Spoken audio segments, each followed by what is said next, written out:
Assalamualaikum warahmatullahi wabarakatuh. Perkenalkan, nama saya Soibatul Rosida dari Prodi Akuntansi Universitas Semarang. Dalam kesempatan kali ini, saya akan menjelaskan isi dari makalah saya yang berjudul Poligami dalam Hukum Islam. Berikut penjelasannya. Poligami dalam hukum Islam. Pengertian poligami. Dalam bahasa Arab, poligami disebut dengan ta'addud al-zawjat, yang berarti istri yang banyak atau berbilang-bilang. Atau dengan pemahaman yang mudah, poligami merupakan pernikahan yang memiliki istri lebih dari satu. Islam mempunyai hukum tersendiri bagi seseorang yang ingin berpoligami, seperti yang telah dijelaskan melalui Al-Quran Surah An-Nisa ayat 3 dan 129. A'udzubillahi minasyaitonirrajim. Bismillahirrahmanirrahim. Wa in khiftum alla tuqsitu fil yatama fankihu ma qabalakum minan nisa'i matna wa thulatha wa ruba'a fa in khiftum alla ta'dilu fawahidatan aw ma malakat aymanukum dzalika adna alla ta'ulu, yang artinya, dan jika kamu takut tidak akan dapat berlaku adil terhadap hak-hak perempuan yatim bila mana kamu menikahinya, maka nikahilah perempuan lain yang kamu senangi, 2, 3, atau 4. Tetapi jika kamu khawatir tidak akan mampu berbuat adil, maka nikahilah seorang saja atau hamba sahaya perempuan yang kamu miliki. Yang demikian itu lebih dekat agar kamu tidak berbuat zalim. Dalam surah An-Nisa ayat 3 menjelaskan, jika kamu tidak dapat berlaku adil atau tidak dapat menahan diri dari memakan harta anak yatim, dan bila kamu menikahi anak yatim tersebut, maka janganlah kamu menikahi anak yatim tersebut dengan tujuan ingin memakan hartanya, melainkan menikahlah dia dengan orang lain. Dan kamu pilihlah perempuan lain yang kamu senangi, 2, 3, atau 4, dengan syarat kamu harus berbuat adil dalam jasmani, seperti nafkah, harta, dan bentuk materi lainnya, dan rohani, seperti kasih sayang, waktu bermalam, dan lainnya terhadap istri-istri kamu. Dan jika kamu takut tidak bisa berbuat adil terhadap istri-istrimu, maka nikahilah satu perempuan saja yang dekat denganmu atau yang kamu miliki agar terhindar dari perbuatan zalim. Dan surah An-Nisa ayat 129. A'udzubillahi minasyaitonirrajim. Bismillahirrahmanirrahim. Walan tastati'u an ta'dilu bainan nisa'i walau harastum fala tamilu kullal mayli fatadharuha kal mu'allaqah wa in tuslihu wa tattaqu fa innallaha kana ghafurur rahima, yang artinya, dan kamu tidak akan dapat berlaku adil di antara istri-istrimu walaupun kamu sangat ingin berbuat demikian. Karena itu, janganlah kamu terlalu cenderung kepada yang kamu cintai, sehingga kamu biarkan yang lain terkatung-katung. Dan jika kamu mengadakan perbaikan dan memelihara diri dari kecurangan, maka sungguh Allah Maha Pengampun, Maha Penyayang. Dalam surah An-Nisa ayat 129 menjelaskan, kamu tidak akan sanggup untuk berbuat seadil-adilnya dalam hal cinta dan kasih sayang terhadap istri-istrimu, walaupun kamu telah berusaha sangat keras. Maka dari itu, janganlah kamu terlalu berpaling dari istri yang tidak kamu sayangi, sehingga kamu menjadikannya seperti seseorang yang tidak bersuami, dan juga tidak kamu ceraikan, sehingga menyebabkan kamu berbuat dosa. Jika kamu mengadakan perbaikan dari sikap dan tindakan kamu, dengan berlaku adil terhadap hak-hak seorang istri, maka sesungguhnya Allah Maha Pengampun dan Maha Penyayang. Makna yang terkandung dalam surah An-Nisa ayat 3. Pertama, ayat tersebut jelas berbicara tentang keadilan, seperti berlaku adil dalam mengelola harta, adil terhadap anak-anak yatim, adil terhadap istri-istri dan anak-anaknya, dan sebagainya. Namun, para ahli fikih lebih sering memahami dalam konsep muhabbah daripada konsep adalah. Seharusnya, jika aspek adalah baik yang kualitatif maupun kuantitatif lebih didahulukan daripada aspek muhabbah, poligami akan menjadi sangat sulit dilakukan meskipun atas izin hukum syara.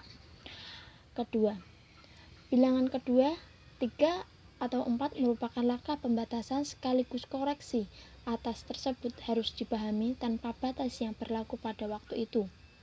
Dan lebih jelasnya lagi, bahwa pada dasarnya asas monogami adalah konsep yang diinginkan oleh Al-Quran. Ketiga, laki-laki yang tidak cukup hanya dengan seorang istri boleh melakukan poligami agar tidak melakukan hal yang dilarang oleh Allah. Jadi, dalam makna yang terkandung dalam surat An-Nisa tersebut, kita dapat menyimpulkan bahwa poligami bisa dimaknai sebagai kebolehan, bukan anjuran apalagi sunnah, harus disesuaikan dengan kondisi, zaman, dan keadaan masing-masing keluarga. Kembali lagi pada pembahasan yang tadi, bahwa poligami memang diperbolehkan, namun pastinya ada syarat poligami. Dan syarat-syarat poligami meliputi 1. Pembatasan jumlah istri. Allah SWT telah membataskan jumlah maksimum untuk berpoligami adalah 4 orang saja. Jika poligami melebihi dari 4, maka sangat dilarang oleh Islam. Kedua, wanita yang dikumpulkan dalam satu masa bukan saudara, seperti firman Allah yang terdapat dalam surat An-Nisa ayat 22. A'udzu billahi minasyaitonir rajim. Bismillahirrahmanirrahim. Wala tankihu ma nakaha aba'ukum minan nisa'i illa ma qad salaf. Innahu kana fahisyatan wa maqta wa sa'a sabila. Yang artinya, dan janganlah kamu berkawin dengan perempuan-perempuan yang telah diperistrikan oleh bapak kamu, kecuali apa yang telah berlaku pada masa yang lalu. Sesungguhnya perbuatan itu adalah suatu perkara yang keji dan dibenci oleh Allah, serta menjadi seburuk-buruknya jalan yang dilalui dalam perkawinan. Yang ketiga, bersikap adil.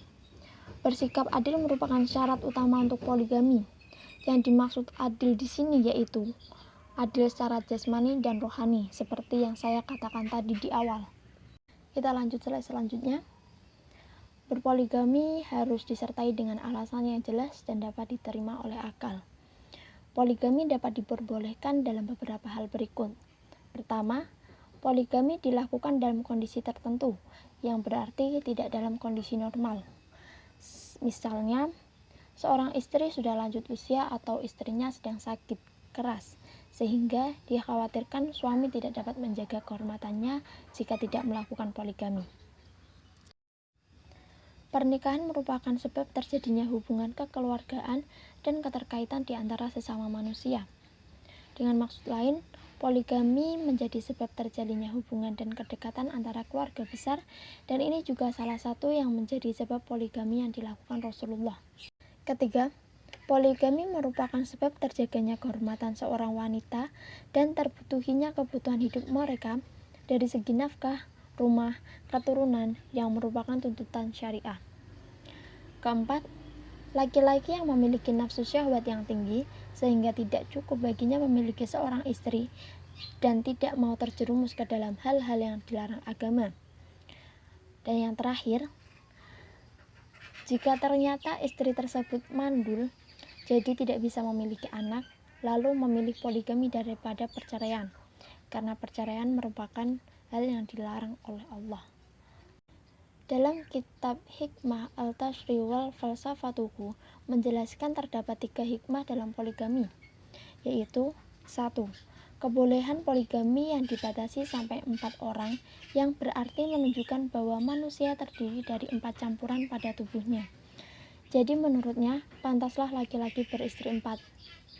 Kedua, batasan 4 juga sesuai dengan 4 jenis mata pencaharian laki-laki, yaitu pemerintahan, perdagangan, pertanian, dan industri.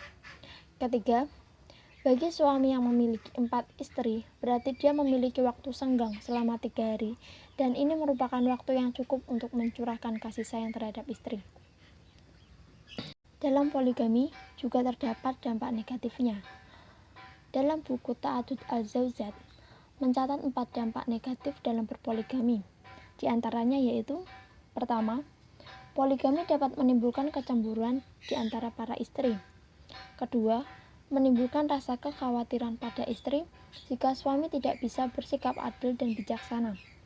Ketiga, Anak-anak yang lahir dari ibu yang berlainan sangat rawan perkelahian, permusuhan, dan cemburu.